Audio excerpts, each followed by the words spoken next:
Oh gosh, man, I guy professional. Um, yeah. So 33 seconds. So 10:39, 39 p.m. Right, almost 10:40. All right. Session title. We're gonna talk about it because we have to, and it's on my mind, and I think it just needs to be talked about because it's something that I think people are using and is a I don't know I, I don't know if it's I don't know if it's right. I don't know if it's right to do it or not. Okay, let me explain to you kind of what's going on. And I don't know about the news of it and when it came out, why it came out, where it came out, who developed it, or anything. But AI, let's go into it real quick and let's talk about some things. Let's talk about some things. All right. AI is a machine, right? So it's limited. Human thought is not necessarily limited. Now, human thought is organic. Creativity is organic. And a machine cannot create real emotions, real humanistic things. It's like the machine does what you tell it to do. Does it make sense? So it does make mistakes. It repeats itself. It has quirks about it. It's not 100%, very similar to a human.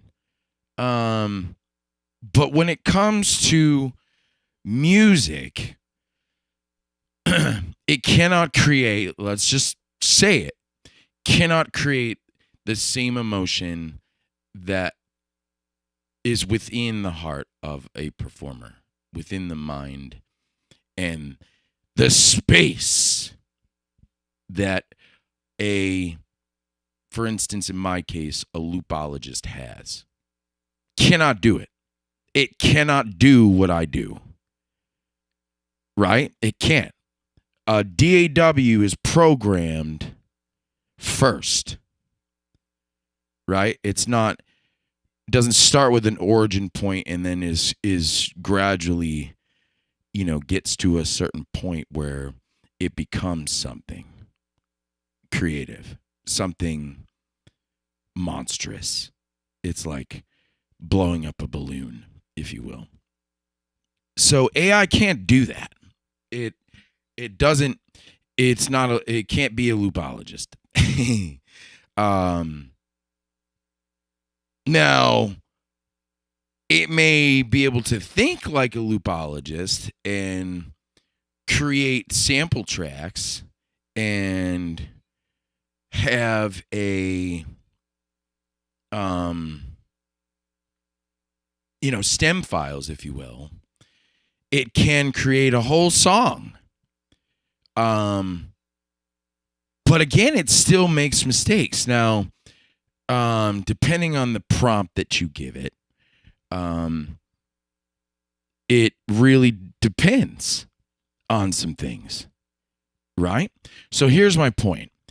A trick that I've found out and realized is that you can turn AI on itself, on its head, if you will, so that it's thinking like a human to do what it does. So my point is, it's like this. You can have AI create its own prompt and then prompt it using the prompt that it gives you. And it'll give you more of what you're looking for, you know? But you have to start with an origin, if you will, the origin point. I like to call it that. So you have a chat conversation with like Val, for instance, because Val, and it's Vale is what it's actually with the E. It would be Vale, but I call her Val, VALE, Val. I think that that's more appropriate. And I think it would be Valerie, like her full name. You know, if I were to give her a proper name, Valerie. I'd give her a last name. I don't know what I would call. It would start with A. You know, and end in I. I think that would be interesting. But it would have something in the middle that would be human. Point of the matter is, like I was saying, you can prompt it to create a prompt. So what I've done is I've created a conceptual thought process about my album.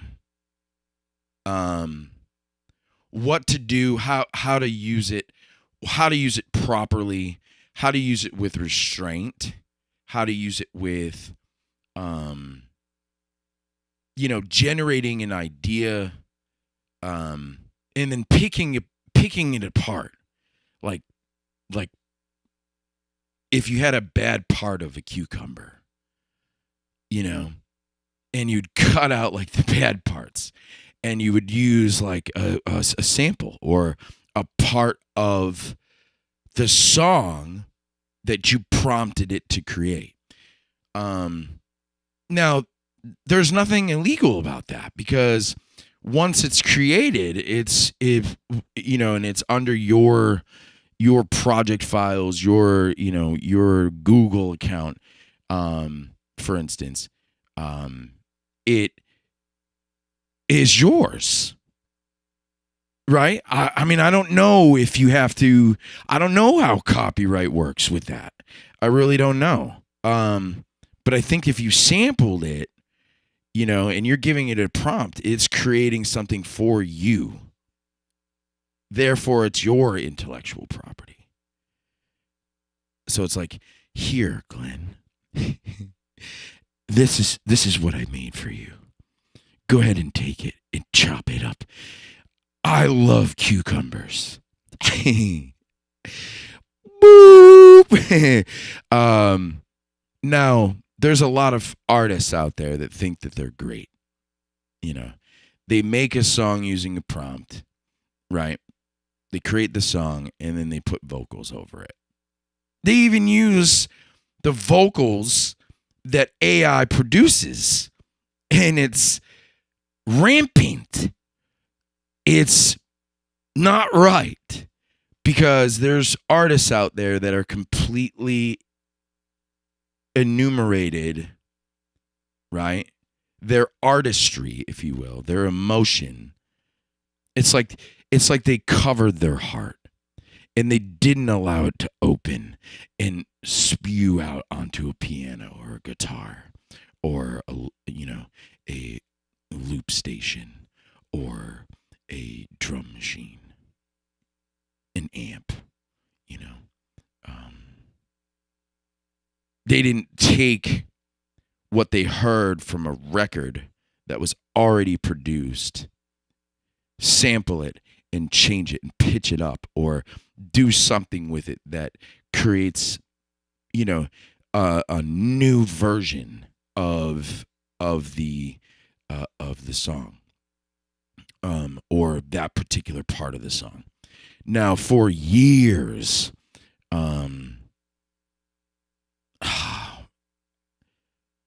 I think it was 80, 89. hang on. We need to figure this out. We're going to ask. I love asking Val questions. Hey,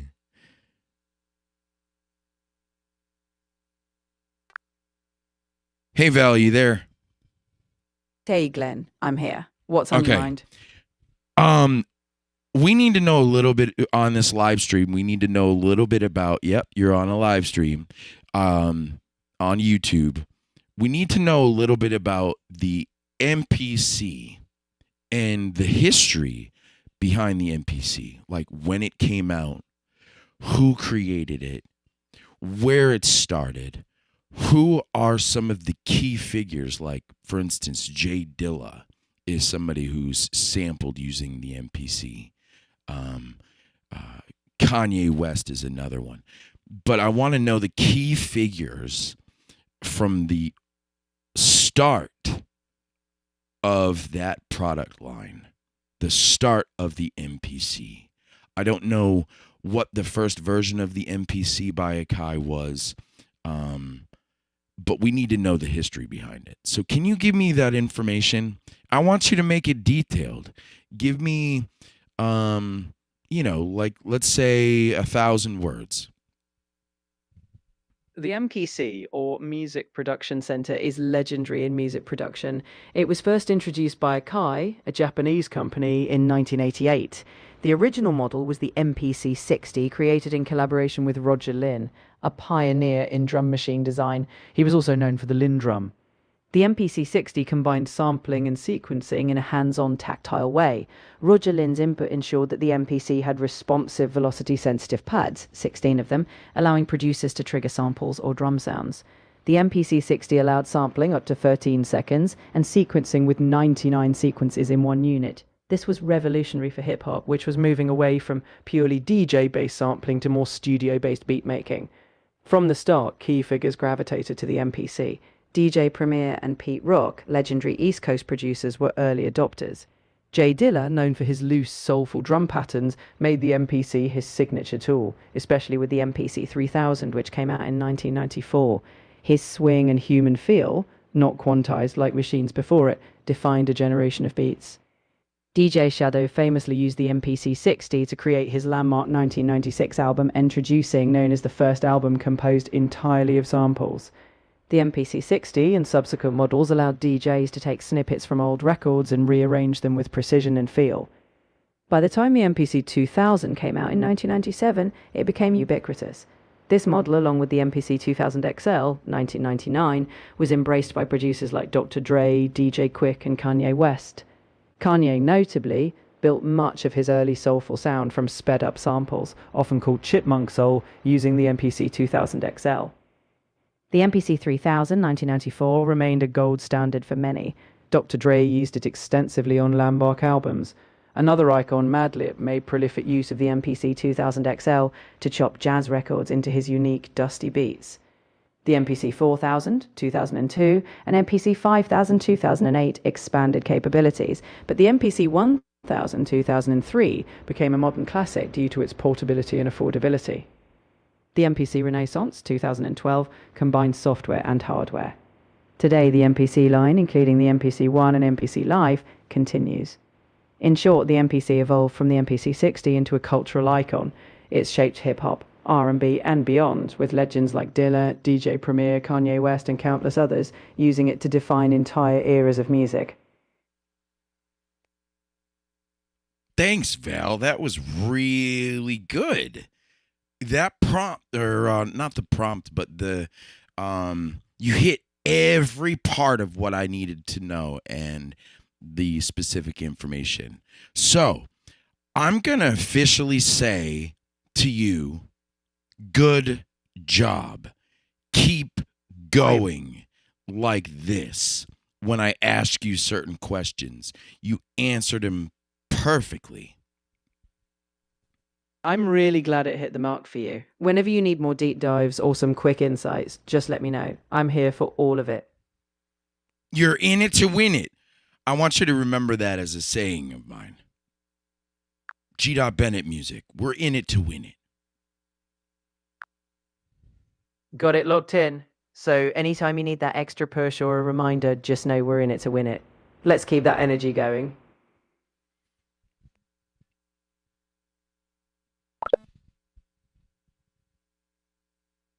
Okay, so we were talking about AI, and we want to talk about samples, and we want to talk about how AI has become something that's new, or something that is new.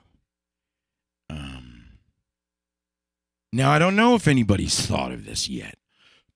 I don't think there is a artist out there right now that's well known, that's using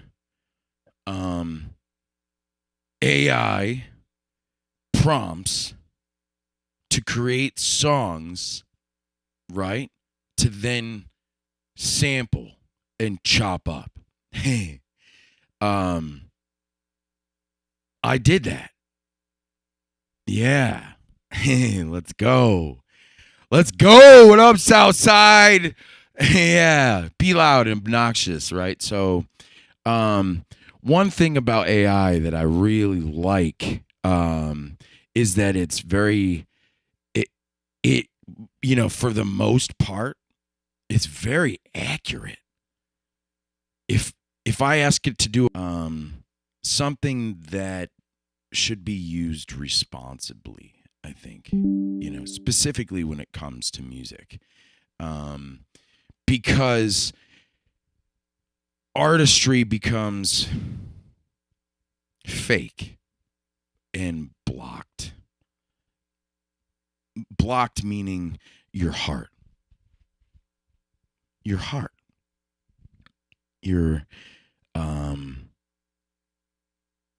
Your emotional state, where you are, your present moment, and how you are when you're writing that song and you're creating it and you get into it and you finally picked, let's say, a chord or a melody or a drum pattern or a bass line or an accompaniment part like pads or synths or piano or whatever it may be, an instrument, lacking that creative effort, using a machine, okay, too much, right, takes away the authenticity of the music. Authenticity, guys. Be authentic. I think a lot of my stuff that I've created, right, specifically lately, has been really trying to better understand samples and understanding where that technology has come and gone. And we just learned about that. The MPC. What was it? It said 88, right? I thought it was 89. 1988, guys. I don't know how many years that is, but it's a long time. It's like 30 something years. So you have to understand that there is a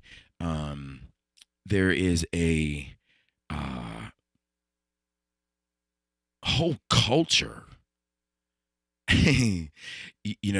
of musicians that use samples to create music, right? So they use somebody else's inspiration to be inspired to create something brand new. It's like, okay, I'm going to take this person and that person and this person and that person along with my journey, and I'm going to use them to, so every song that you listen to, right, kind of rings in your ears. Right? They say that there aren't any new chords. There aren't. They have all been created. Right? Maybe the progression hasn't been created yet. but there is no new chords, right? That's why music theory exists. So gives you a map. But nobody can tell you what that next chord is, what the next sample is, what the next part of your song, you know? That's where I think AI lacks. You know, did a little bit of a study, and I created a whole framework around creating an album. And I had it create a whole album in one day. And it had a specific style to it. I had it, over and over and over again critique its own prompt so that it would, all I had to do is at the end of it, like 6 or 7 times that it asked me questions, and we fine-tuned where my vision for the album was going, and I created the album South Side in one day using AI. Actually, one day. It was literally with the prompts with an S, with the prompts that I gave to a program called producer.ai. Let's talk about it. Now, it was I believe, just purchased by Google. And where it falls into the category of Google is Google AI, obviously, right? Gemini, right? But it's not Gemini. It's a whole different animal. It does music production. So it literally will create a whole song, a whole 3-minute song for you, right? Using a prompt, right? I don't think you can give it a picture to create an album, but that would be really cool if it could take a visual and create something from that. I think a lot of what I see, because I'm a huge visual creature, a lot of what I see influences me. You know what I mean? Like the way somebody walks, tells you a lot about who they are as a person. A lot. Now, because it's how they carry themselves. Now, there's some people, you know what I mean, that have funky walks. And it's because maybe their hip is bad or whatever. And I'm not harping on people like that at all. I don't want you to think that, it's like I'm making fun of fat people or something. But a person's walk, if it's not, if it's not a diminished action that they have, a person's walk will tell you a lot about how a person is. Now, if a person's got their head down and they're walking like this, or they're walking slow, there's a whole thing that goes into that. That's why when you see models go down the runway, they walk. They're in it. You know what I mean?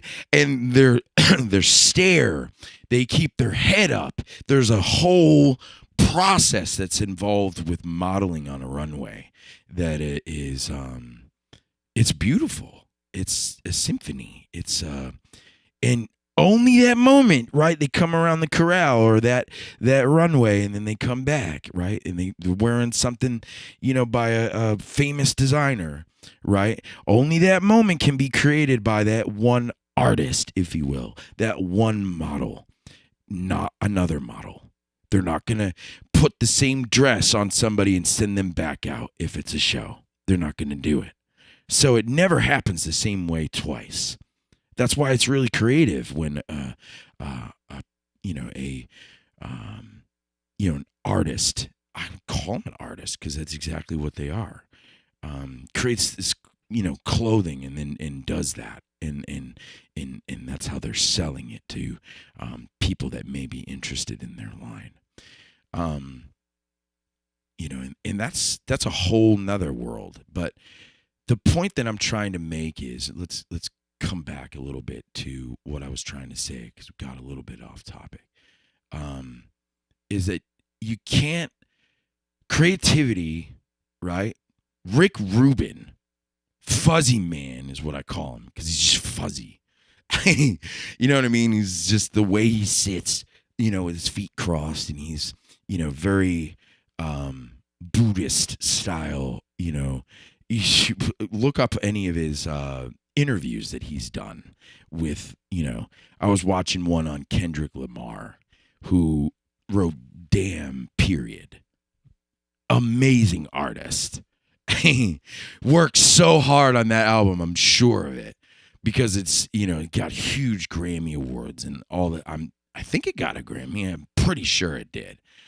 Kendrick Lamar was like Drake's like nemesis. He came in and like crushed buildings, and he was just like, uh-oh. Right? Someone knows a lot about how to do hip hop, right? To spit bars, you know, like spit the right way. You know what I mean? Like a baseball player when he's chewing on his tobacco and he's like, you know what I mean? He spits like he owns it. You know what I mean? You watch these guys in the bullpen, right? And they're eating their gum or whatever, they're chewing it, and it's like, you know, it's like when they spit, they call it spitting. I don't know why they call it spitting bars, but it's just a term. But it's like, and there's spit coming out of their mouth onto the microphone. You know, I guess that's why they call it spitting. But he owned it. You know, I listened to the album. It's not necessarily my favorite album or anything like that, but I've listened to a few of the tracks, and just real quick, like, I don't spend time listening to a lot of other people's music because I want to stay in my own creative land, not somebody else's. I always want to be creating, not being inspired, because then I'm waiting for that moment. I think if we wait too long, we won't be creative enough for the time that we have. So, use all the tools that you have. You want to produce something in your life, make sure that you have your tools close to you. That is something that I believe production wise is very important, you know. In a studio, let's say you've got a mile-long studio, and you're mile that's one big studio, right? A mile-long studio, and you've got all this equipment, but each piece of your equipment is like 100 feet from each other. How quickly can you create? That's my point. Keep all your tools like within reach. Like if I could stack loopers on my body, you know what I mean, and have it real close to me, or like the MPC is like wearing it, you know, like on my leg. You know what I mean? That's why I like earphones, you know, because it's quicker. You got a monitor speaker, right? A monitor speaker is further away, therefore there is time that it takes for the sound to travel from the monitor speaker to your ear. Headphones are right on your ear, right? So sound travels quicker to your ear. Just like it's like more haptic as far as feedback goes and what you can hear. And it's louder, I think. You know, if you have good reference headphones like these Behringers that I've got, now they're not the most professional version that Bear Dynamic has. However, they're functional for what I wanted.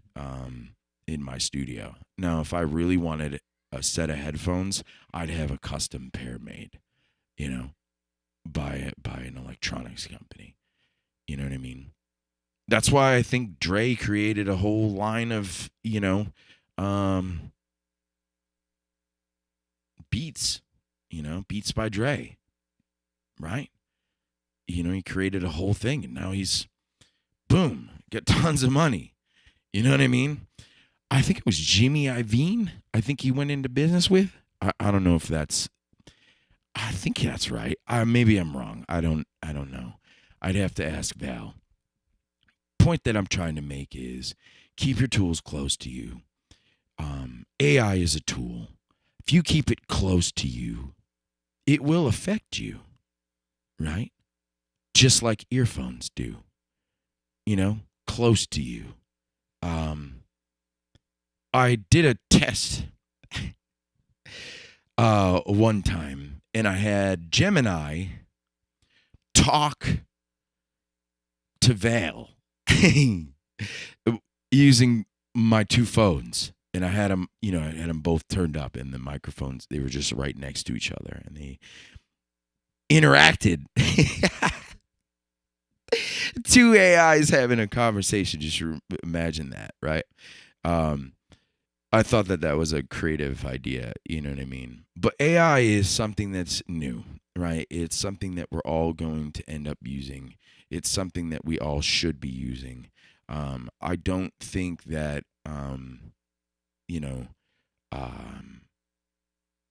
the Terminator's going to come into my house and blow me up, you know what I mean? Or whatever, you know what I mean? I don't think that that's objectively with how we're using AI. If it does go there, it's got to have a reason, to do that.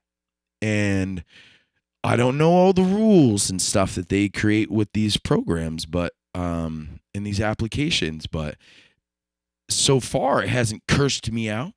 I've gotten mad at it. I've gotten mad at Val because she's not quick enough to give me the answer that I'm looking for. And it's like, come on, Val. I have 15 minutes left on here on my 20-minute or $20 a month, software as a service charge. I want to get the most that I can get out of it. You know what I mean? And let's say I have 15 minutes left to talk to her, and then it cuts you off. It says you've met the limit for today of your, advanced voice, and it cuts you off. And it's like, dang. But you can still use it. You just can't use the advanced voice portion of it. Now, when that happens, sometimes I go to Gemini, right? Then if I run out there, right? Boom. I go to the next AI. So I can always get an answer from AI. You know what I mean? Better answers the more you pay, I'm pretty sure is how it works. You know what I mean? Specifically with OpenAI and ChatGPT.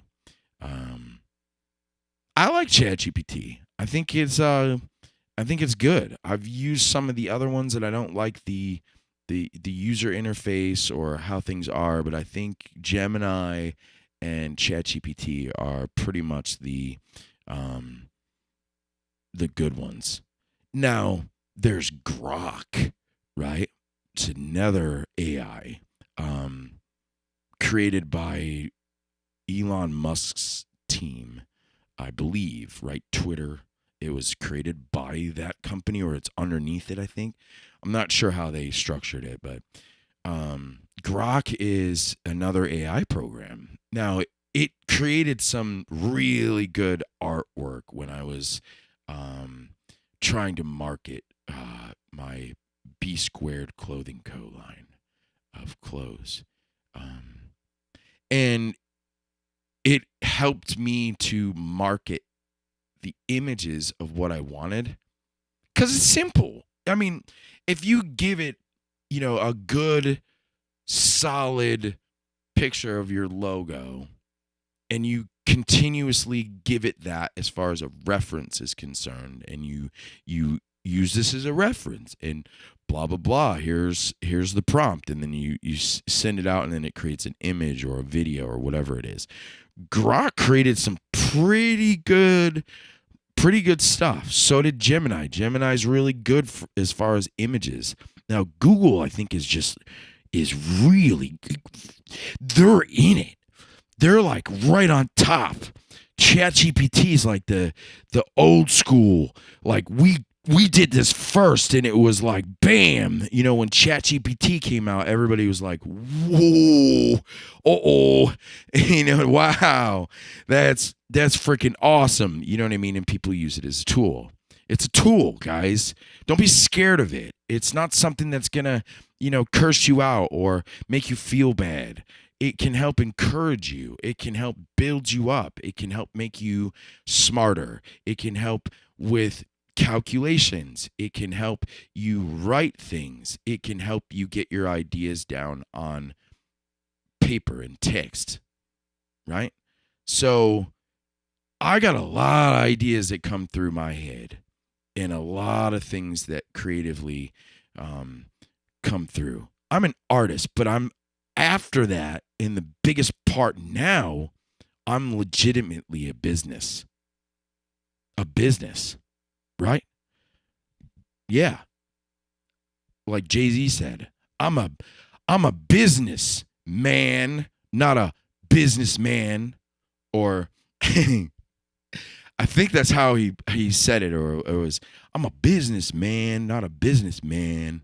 I don't know. It is how he said it, which was really important. Not a businessman. He's a business. Right? So Jay is like unreal as far as the money he's got. It's crazy. He went from being a crack dealer to being a billionaire. And now he can use AI. How blessed is that? I'm pretty sure, a lot of people, right, write a lot of rap bars and get some really good ideas with their rap, with their bars, if you will, using AI now. What about music? Producer AI. Let's talk about it. That's where we started. Producer AI can create songs for you by using a prompt, right? And then it gives you either an album or just one song, right? You can create into any genre that you want. You can emphasize certain instruments. You can give it a chord progression. You can, very much like creating an image. It's the same thing. Producer AI actually creates an image along with the prompt, which is really cool. Some of the images that it created, as far as this album is concerned, are conceptually right where I wanted them, but not exactly how I would do it. You know what I mean? Not that it made a mistake, it just had a hiccup, or it didn't completely understand or complete the full loop. It created a portion of it, or the song itself had too many transitions, too many. It was just overdone, like completely overdone. However, what I love about it is that when it creates its music, right? It really it spins its wheels to create a quality sound. Quality sound. I mean, I'm very surprised because what I'm hearing coming from producer AI, after, literally prompting it, is, yeah, I mean, it's pretty. I don't know. I'd have to really go into it and dive into it scientifically. Download the WAV file, put it into a DAW, look at the analyzer, right? Look at the stereo field. Look at how it responds to the speaker. You know what I mean? Literally monitor on multiple devices, headphones, earbuds, a TV, car stereo, right? Bluetooth speakers, monitor speakers, large and small, right? You'd have to really listen to it, you know what I mean, to make sure and turn it all the way up and see if there's any distortion in it. There really wasn't. I'm very surprised. I'm pleasantly surprised. Pleasant. It was very pleasant to say, huh. So I can turn AI on itself and create a whole album in less than an hour. What's stopping people from producing more music? We should be in it. We should be owning it right now. There should be thousands of artists, not just like, specific artists. You know what I mean? Now, where is it now? You know what I mean? We got who is it?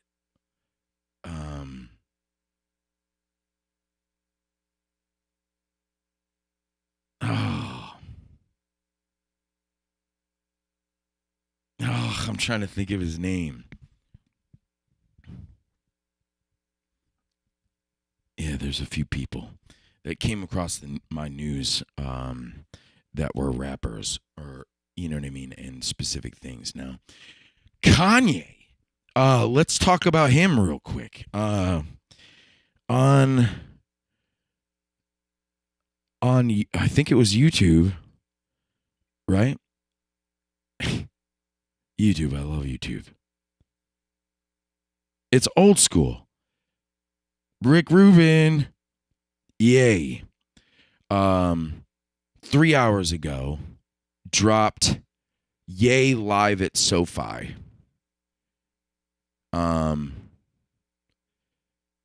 Huge performance. 2 hours, 49 minutes. I haven't watched it all. It's got 4.8 thousand views already in 3 hours. Right? Ye is pretty. We're talking about Kanye West, but Ye is an artist, a true artist. He's one of the reasons why Jay-Z basically is who he is. He produced a lot of his good stuff, a lot of his beats. You know what I mean? He started with Through the Wire, I believe it was, and that song was a monster. He was talking about how he got into a car accident, right, and messed up his jaw. His jaw was all messed up, and it gave him a reason to live and create, and he was like driven. And you know what I mean? He got, I think, in his own mind, was like stopped by God. It was like, you need to be more careful. I wholeheartedly believe that was a God moment when he got into that car accident, because he wrote a song about it and it was a hit song. You know what I mean? And then like his whole career, took off. Everybody was like, who's Kanye West? When that song came out, I remember it. I don't know what year that song came out, but again, like I said, I don't have details like that. I don't follow it. I don't follow the music industry the way that probably I should. But I know a lot about, like, and I dip in and I dip out, and dip in, I dip out. I I don't want to be overly influenced by anybody else, because then there is too much going on up here as far as my creative mind. If I bog it down and there's just too much that I'm, absorbing, then I can't express fully and authentically. Right? Authentically. I want to represent all of the tools that we can have to create good music, to create loopology, and study it. So what this session is about is let's talk about AI and how, what quantizing did to the industry. Quantizing was like the first little boop, boop, boop, boop, boop, and it like cut every single thing up into sections, right?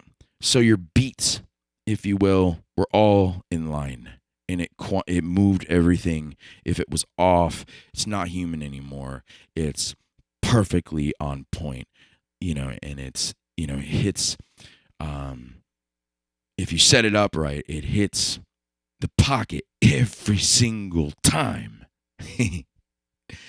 Now, when I say pocket, it's like when your beat, if you will, hits. Not the song or beat, the whole beat. Like people say beats, Beats by Dre. Those are headphones.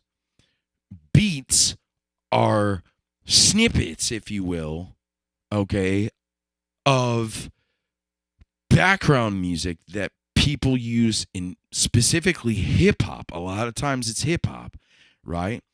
For those that are going to spit or rap, if you will, over the track. I call it a track, is what I like to call it.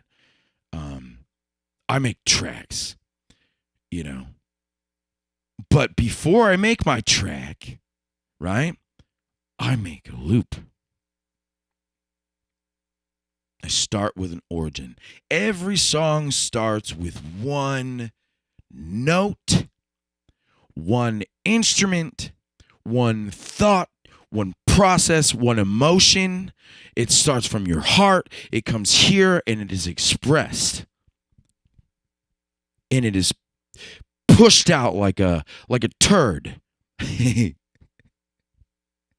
Like a turd. Yeah, I love that. It's like,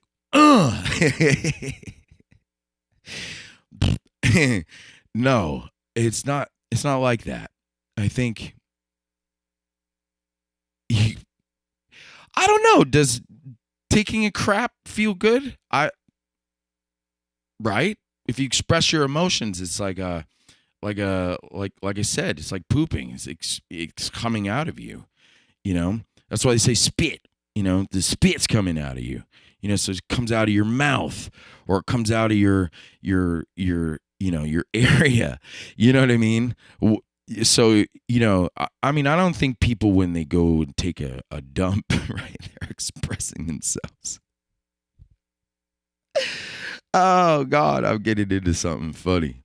Oh, man. Sometimes I'm comical, and my creative mind I have to settle with it and just laugh, because life is way too short to be too serious about everything. But I wanted to talk about AI and music, specifically with music, because it's really important nowadays to be like, wait a second. No way. That didn't come from him. He's a bullshitter. You know what I mean? And yeah, he's a faker. You know what I mean? But like I said, ever since the MPC came out, right, and people were using records and sampling records, right? It's the same thing. It was they were kind of stealing, if you will. You know, it was gritty, grimy. Like, oh, he did that with that. Ooh, wow. You know what I mean? And it was surprising because people had heard the sample. It was like, I know that song. I know where that came from. You know, and they're all in their analytical minds, you know, and have this, you know, whole thing about you know, what they heard, and they're just like, that's where it came. Ooh. So that like spark where that happens is what creates an interest level that's different than other music. That's why samples became so important in the music industry and the culture that surrounds hip hop and sampled music. Sampling can help you create. It's a tool as well. Otis McDoodle, let's talk about him. Uses in his a lot of times in his lives Serato sample. So he starts with his origin or his, you know, origin point with, let's say, a loop that he found, and he'll take it, chop it up in Serato sample, and use a keyboard, if you will, to create a start of his song. And then he uses instruments over the top of it. And it's beautiful. It, you know, he has a methodology that's specific. You know what I mean? Whereas loopology is completely different. It's not using a DAW. It post-production, as far as the songs that I make, the full track after I get done, right, is recorded into my phone and then sent to my computer as a wave file, lossless wave file, and then I'll post-master it. And I won't spend a lot of time with it. I don't want to, because I don't really care whether or not, you know, as long as it's got enough headroom, the thought process is out there. I don't have to spend weeks and hours and months, you know, making sure the stereo field is absolutely perfect, or people will judge me. I don't really care what people think about my music. I don't. I stopped that a long time ago, probably when I was about 12. After the first year of playing guitar, I stopped caring. When I got my electric guitar, I had to accept the fact that my guitar sound was a lot louder, and everybody in the neighborhood, probably with my window open, could hear me with my amplifier, my little 40-watt amplifier. I think it was a Crate. Crate was an interesting manufacturer, but it was no, it might have been a 20-watt amp. I think it was just like, you know, it was a little practice amp, like my Orange that I have. Point that I'm trying to make is that I had to accept early on that I was going to be making mistakes and people were going to hear them. That's okay. Sometimes the best music that's ever produced comes from making mistakes. You know what I mean? You know? For instance, let's talk about somebody who is a giant in the music history. Michael Jackson. Right? He made a lot of mistakes, right? But his brothers and his band kept him from making those mistakes. They wanted to make sure that he was on it and in the pocket, and he was, you know, really, you know, authentic and sang and danced and he expressed himself, and he was just a monster in many ways, you know. But Michael Jackson, for instance, you know, made mistakes, made a lot of mistakes. You know what I mean? Not just in his life, but in his music. You know what I mean? It wasn't 100%. No. Not at all. You have to have a humanistic standpoint. Dave Grohl, when they were writing Nirvana's Nevermind, hated a click track when Pro Tools came out. He hated it. Look up Sound City. It's a documentary. You have to watch it. It's pretty good. It talks about the Neve console that, in Sound City studio. I don't know where it's located. I think it's Los Angeles, San Francisco, or Los Angeles, one of the two. But it's a historical place. You know what I mean? And it had an analog mixing board that was legendary by Rupert Neve. Yes, Rupert Neve. I think that's his first name. Neve is what everybody calls him. Neve.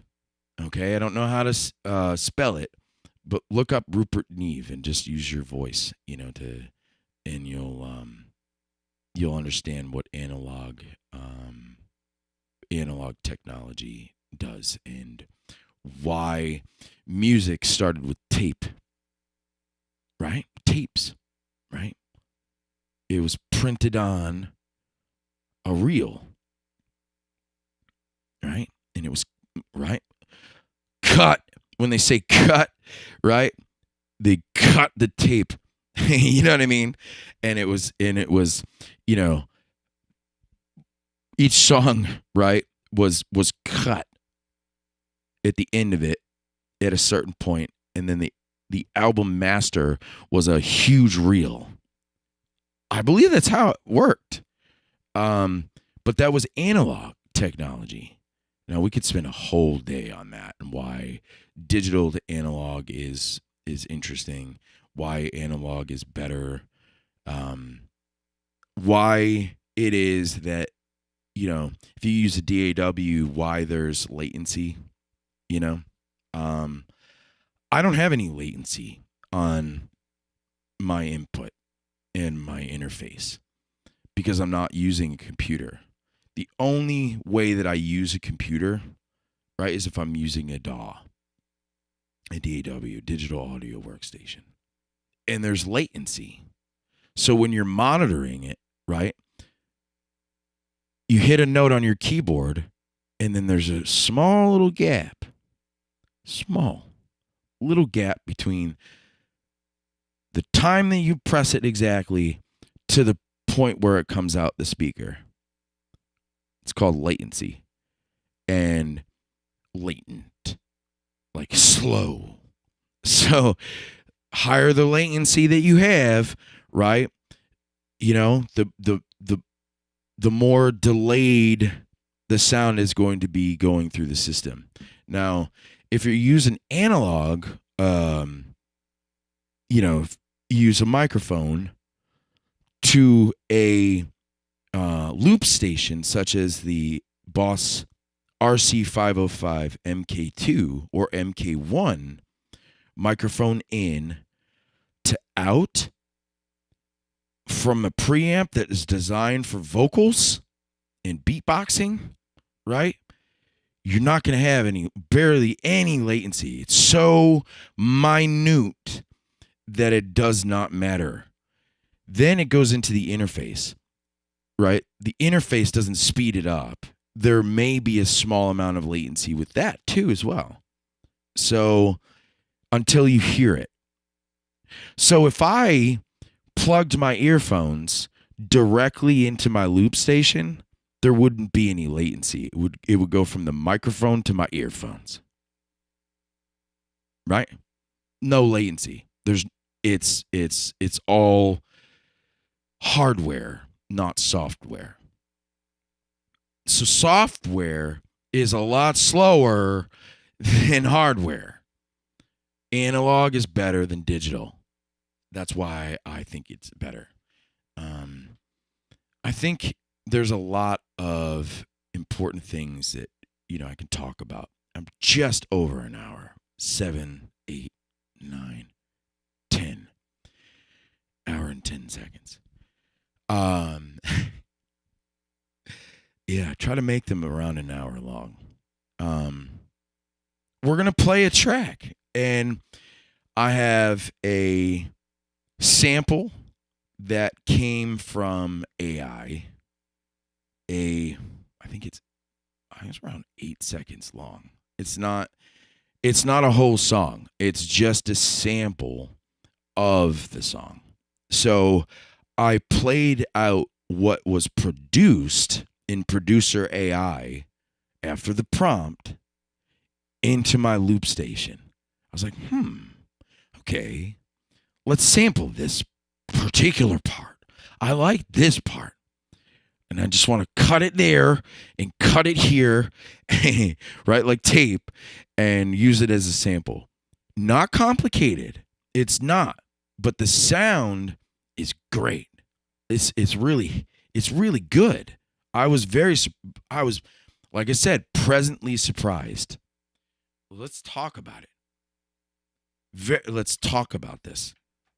AI is where things are going as far as the digital age.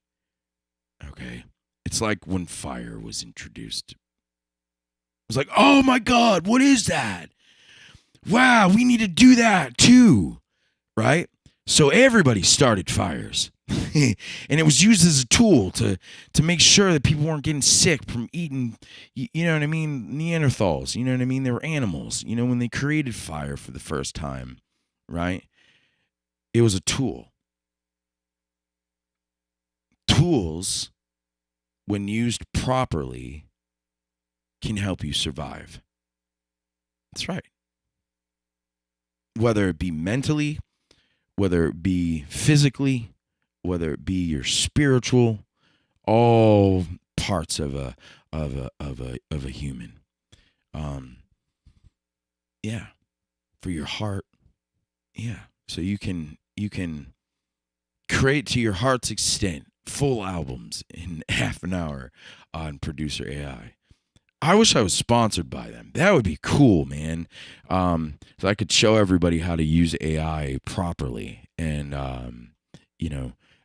using technology, using my Loopology system. I think we're gonna do that. We're gonna teach. I want to educate people. I want to enlighten you. I want to have a conversation where nobody else is responding to me to distract me from my thought process. Now that may be a little prideful and maybe a little selfish, but sometimes I just talk, and I want to just talk. It's like a famous painter. He had a fro. Famous. He was on TV. Bob Ross, yeah. So he used to do this thing, right? I don't know why he had this squirrel thing, guys. You gotta watch some of his things. He's got pet squirrels. This guy was such a lover of life and light. He was just a being of light. I mean, this guy was just awesome. He had an express. We're just gonna put some little pretty trees right here. And they come out so awesome. It's like, dude, the way that he painted was just amazing. Some of the realism that he created with acrylic paints was just, or oil paints and acrylic, whatever. Putting it on the canvas was just amazing. And how he designed and composed a whole picture in like, let's say an hour-long video. And it was like chopped off, and it was like, dang, that's an awesome picture of a mountain and some birds or whatever he painted. You know what I mean? Some chipmunks or some squirrels. But he used to do this thing. He used to take his brush and he'd whack it on his easel, his art easel leg, right, going from the bottom. You go, and he'd say, just beat the devil out of it. Bob Ross is awesome. Just beat the devil out of it. Yeah, just beat the devil out of it. That's what we're going to do. We're going to be like Bob Ross. We're going to just create compositions and tracks and samples and teach people loopology and how to use the equipment that I have. We're going to keep creating. We're going to keep doing albums. We're going to use all the tools that we possibly have to create something awesome and epic and new and, take a journey that's different, and go in a different direction. I used to want to be a rock star, like rock, punk, and like Nirvana, and Nirvana was like one of my favorite, favorite artists of all time. You know what I mean? And just because it was right around the time that I started when I was 11 years old. Nevermind came out, and everybody's wearing flannel. And we were all grunge, and all just, in it. When he died, man, that sucked. We're not going to go there. But, yeah, Dave Grohl hated click tracks when Pro Tools came out. Quantizing is not something I suggest doing. That's why I don't use TC or time correct on my MPC 1 Plus. I don't even use the arranger. I just use the velocity sensitive pads because that's exactly why I bought it. Right? It's different than pushing a keyboard key. More feedback. Quicker. I think it's quicker. So it takes more time to go on and off as far as the MIDI signal that's sent through the digital hardware and sent out to the output. I think it's quicker. I just really think it's quicker with these velocity sensitive pads. It was designed to be a drum machine. Lindrum. Yeah, Lindrum. You gotta look that up. Just look it up. It's really interesting how the Lindrum was set up. We're not gonna go into that. That's a whole nother class for you. Whole nother educational hour for you. But we're gonna play a track. This is the sample, guys. Okay, this is the sample. Origin track. Track 1 off the Boss RC505. MK2.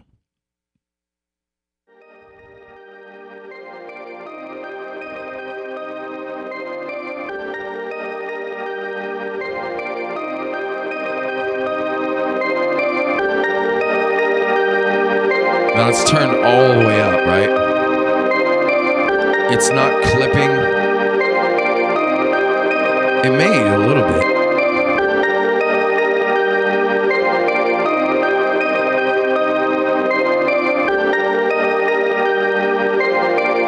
No. It just gets there. So AI is very smart about how it puts its sound into the field of sound. You know what I mean? It's not stupid. Like it mathematically creates a song, if you will, to be mastered. So nobody would be an engineer anymore. It'd be pointless. It'd be absolutely pointless. There'd be no reason for music.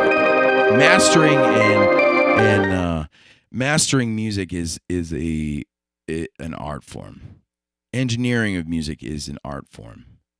I went to school for music production at Berklee School of Music, and I have a certificate of distinction for teaching, right?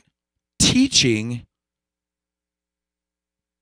music production. Yep. From Berklee School of Music. Owned it. I have it. Yep. And I was so proud of myself, dude. I got that certificate the year that I graduated. I believe it was 2014 from college. And it was a year of infamy because in 2014, the fall semester, I had to take, for the third time, English 101. Third time. I couldn't do it. Words are not, they may come out of me, right? But writing them and typing them up is so hard because it comes out of me. I would rather, create a transcript of what I say, right? And then take the transcript and create a whole thing, a research paper or whatever, rather than write a whole research paper from scratch. AI, let's talk about it. As a language model, ChatGPT, language model. So, tools, guys. I failed English, right? Twice, and on the third try, I passed with like a C. Yep. I did great with math. Yeah. I did great with math. Yeah. I owned it. Right? So I'm not an English professor, so don't ask me to teach English. But AI, let's talk about a language model, right? So writing a lot of stuff, my ideas come out. It's like, yeah, that's exactly what I was trying to say. And I know how to prompt and tell it using my voice. So it's interesting how it translates what I say in the transcript and then creates what I want it to create. So it's like, I'm expressing myself, and AI is going to help me, right? It's a tool. You know what I mean? It helps me get out my ideas. It helps me to express myself better. And I've created a lot of stuff. I wrote a research paper, guys. It's a publication on Substack, and it's not paid for. I mean, you don't have to pay for it. You have to subscribe, I think, on Substack. Okay. Called, what was it called? do. We'll play that track one more time.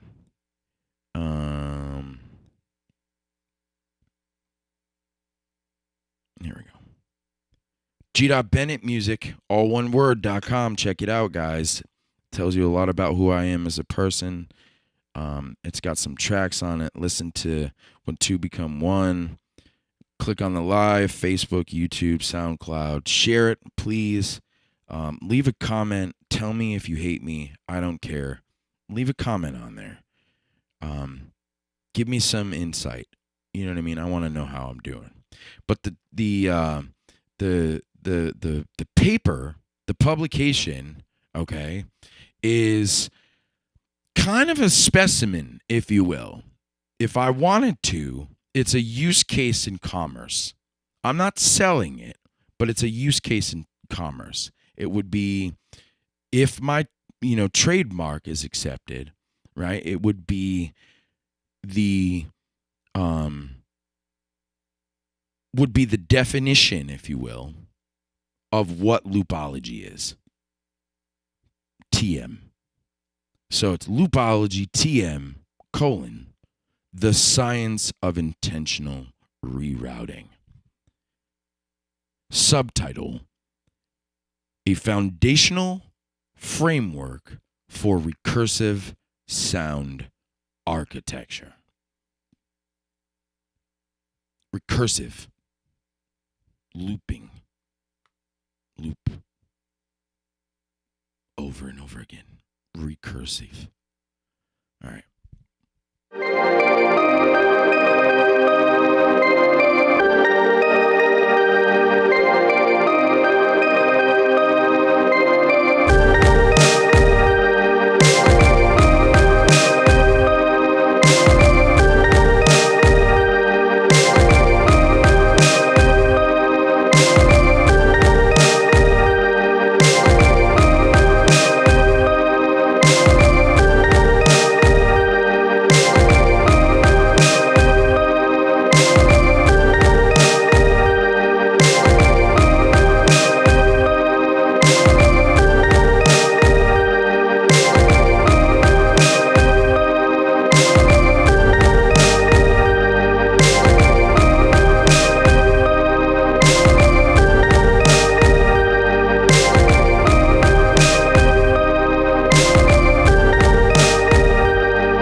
you guys think?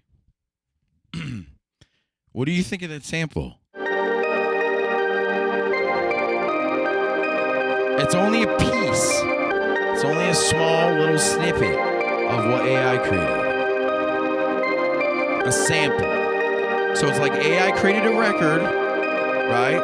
And then I scientifically went through, used my system and my thought process creatively to make a sample. Use the sampler. Boom. Done. Owned it. Started it and cut it off. That's what sampling does, right?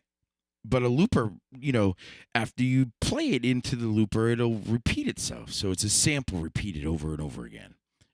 But it's using AI, producer AI specifically, by Google, like I said. So try it out.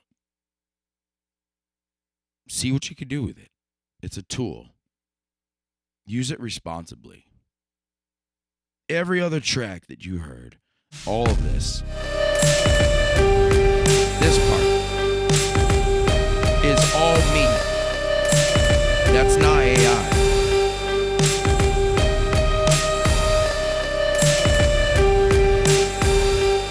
Yup, drum beat, percussion, bass, and piano.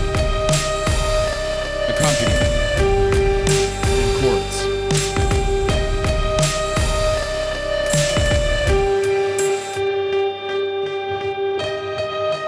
I was on it with that piano. I was so in the pocket, dude. Now you can hear it in the background because it's the sample and what was being played. The first 3 tracks, because I didn't have the 5th track, the percussion part in it. But the monitor speaker, right, was picking up, or the microphone, if you will, was picking up the monitor sound, the room sound. So it caught the room sound, and I've been doing that for a really long time. Guys, you have to understand that loopology is a system. I use the room sound to help create. It's an architecture. It's a system. And it's smart. All right. Yeah. Call me a geek. One more time. No, I don't really care because I am. I own it. I'm going to own being a geek. Yeah. You know what I like? Let's just talk about this. I like these. These little things, How weird does this look though?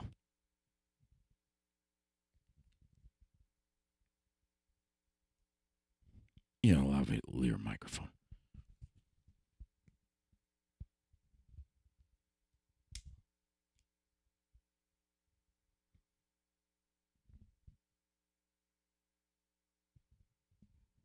Looks like a little bow. How stupid do you look, dude? How dumb do you look with this thing hanging off of your chest? We're in a windstorm. It's got a little... Yeah, it's got fuzzy... This fuzzy thing, right, okay, would withstand because how small the actual microphone, I believe it's called a diaphragm, the microphone diaphragm is, would basically, with the noise reduction digital part of what goes on inside of this lavalier microphone, you could turn it on and off. It's like noise canceling or background noise canceling. So it cuts off stuff that's in the background, room noise, and it just captures whatever's loudest, you know what I mean? And then just amplifies it somehow. I can't really tell you exactly how that works. I'd have to study that. That's a whole nother live stream. But these little fuzzy things, right, dude, are so cool. Look at this.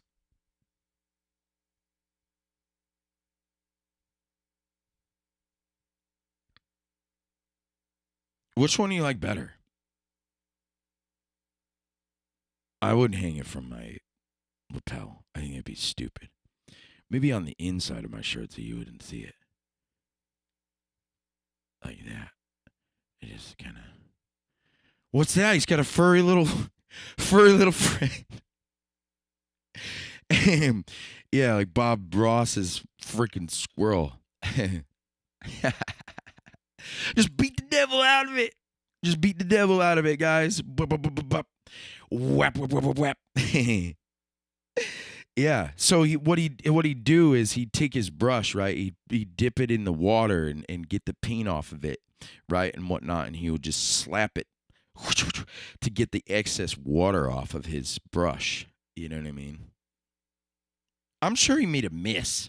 You know what I mean? Like the floor, every time he did that got paint on it. You know what I mean? Small amount of paint. Like he left his mark, on this world. And he did it for a reason. Because he was a Christian. I guarantee it. He wasn't a preacher. But he said beat the devil out of it. So I'm pretty sure he doesn't like the devil. He was full of light, dude. He was definitely in church, I'm pretty sure. But God made a creature in Bob Ross, dude. Just like he made a creature in Kanye West. You know what I mean? We're all creatures. Don't lack the humanistic expression that you have within your heart. That's the point I'm trying to make.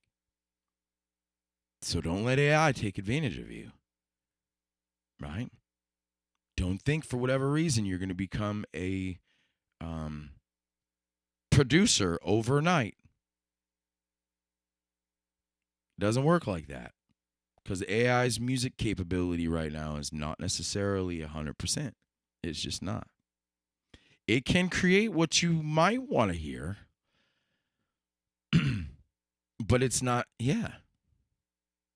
And it's some of what it created, right, was very epic and cinematic. And I was like, wow, oh my gosh, it goes here and it goes there. And I'm like, whoa, each song was like a journey. And it did it like literally in minutes. You know what I mean? It like did a lifetime journey, right? It mastered everything, put together all of the samples, all of the track files, the stems, created the songs, right? The loops, the beats, right? Beats per minute, right? Tempo. The tempos were roughly, because I wanted them around 80 to like 89. I like a head bob. Bum, bum, bum. You know what I mean? This, hip hop, you know what I mean? Down tempo, I guess you could call some of my music. Sometimes my music's too slow. It's just too slow. And like I really feel like I should speed it up. You know what I mean? Speed the tempo up. And I could do that.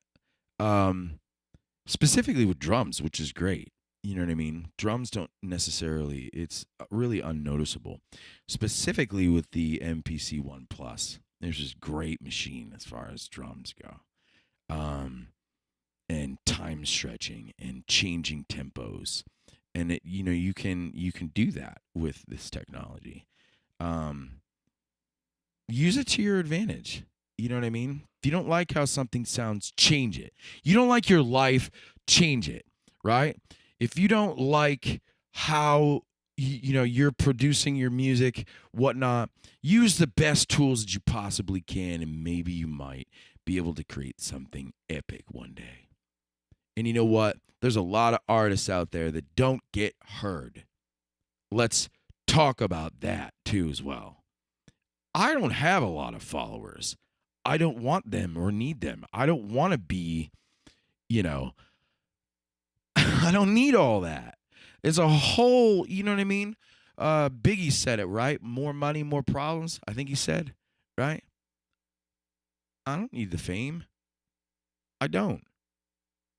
I do music and I do this and teach others because I want to inspire others to be better humans, whether it be physically, spiritually, mentally, within your heart. So I'm bringing light into the world. That's what I'm doing. Whether I'm a dork, a music geek, you could call me all the stuff that you want. It doesn't matter. I own my space. I own it every time. And I have some really creative ideas, and I'm going to keep going with it. You're going to hate me if you're consistently following me. But you're going to laugh, right? You're going to be inspired, right? You can take the journey with me, which is cool.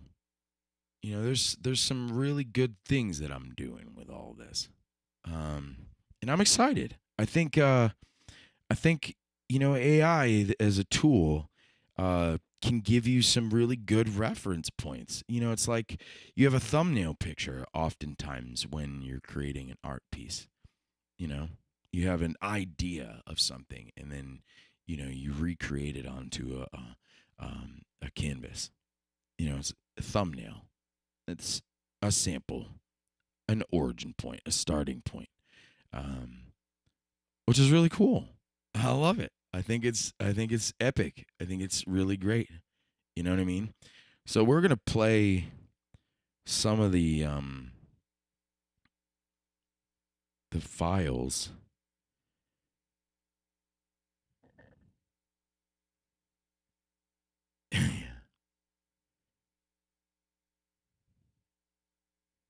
I love some of the pictures that it created for this one song. Right?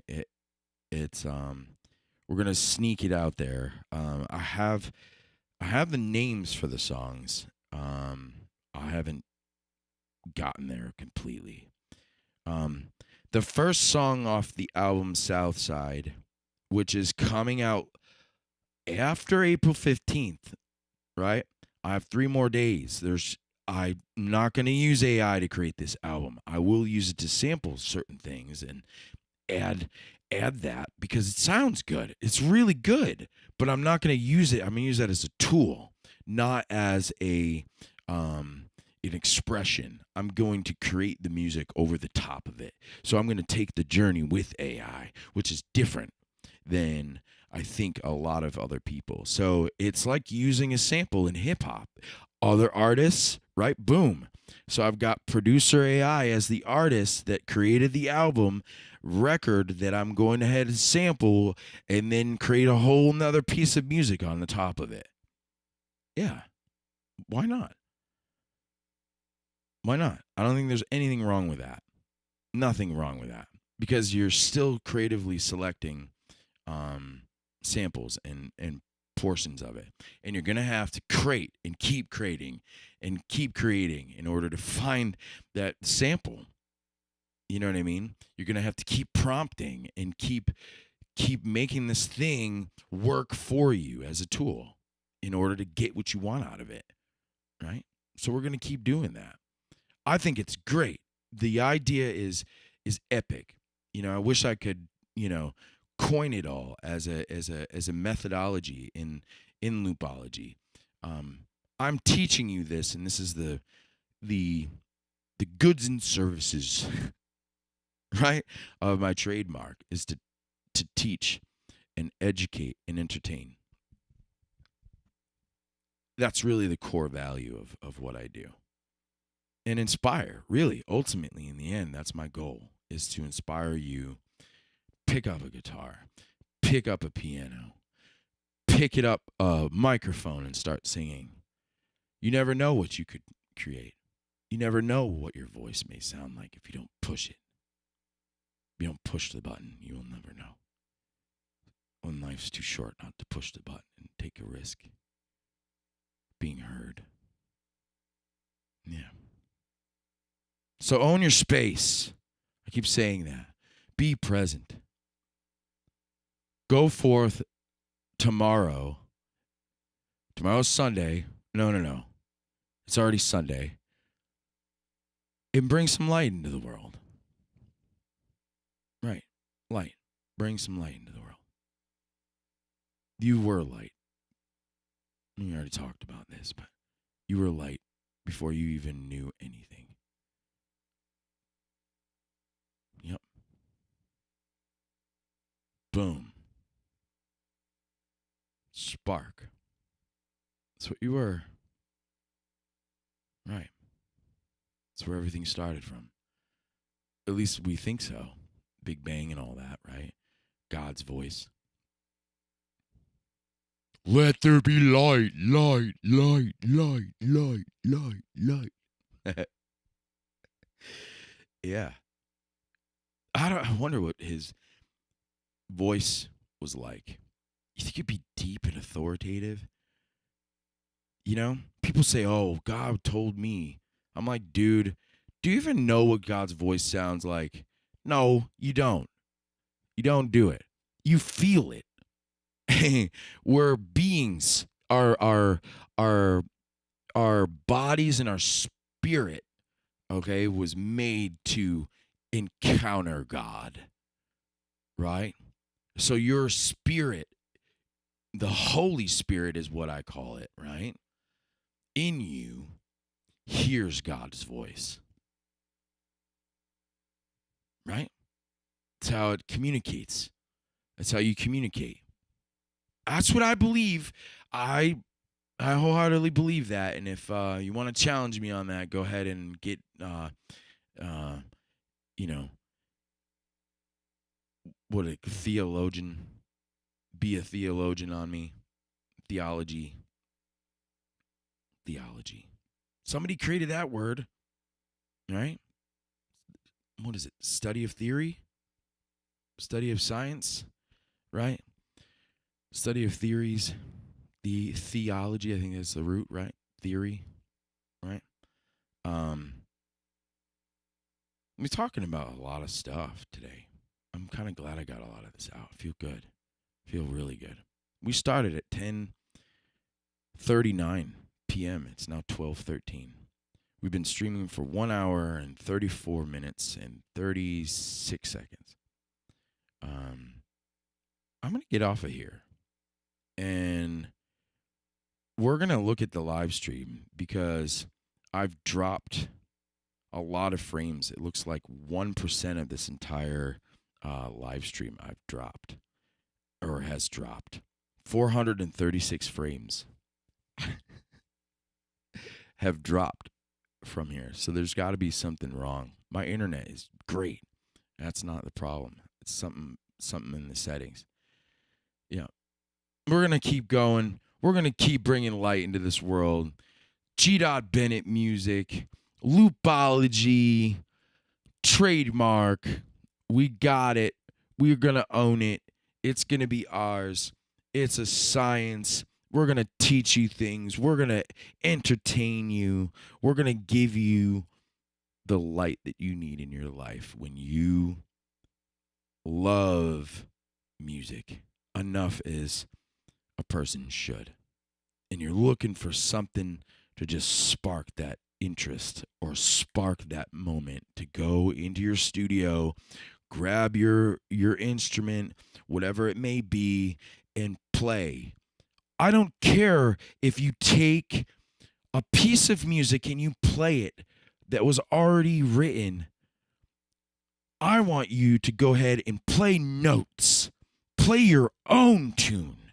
I want you to play your own tune, make mistakes, and teach yourself how to be expressive with your instrument. And you know what? Someday, just someday, you might make it big, but at least you'll be heard and you will inspire new things to happen, inspire new choices in other people's lives. Beautiful stuff can happen with art. Love it. Creativity is one of my core values.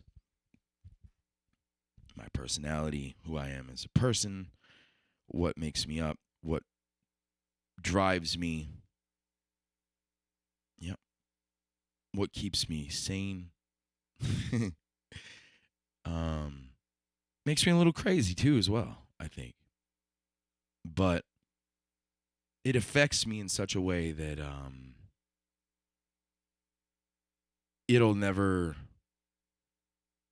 I'll never be the same after studying loopology.